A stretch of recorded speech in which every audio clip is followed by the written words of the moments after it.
Meaning of episcopacy. Episcopacy. Episcopacy.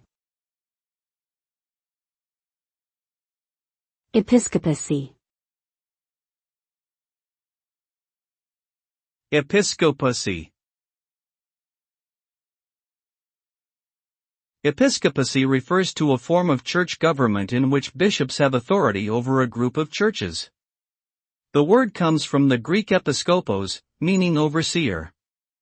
In an episcopal system, bishops are responsible for overseeing the spiritual and administrative affairs of their respective dioceses, and are considered to be successors of the original apostles. This form of church governance is most commonly found in the Anglican, Catholic, and Orthodox traditions. Overall, episcopacy represents a hierarchical structure for managing a group of churches under the leadership of bishops.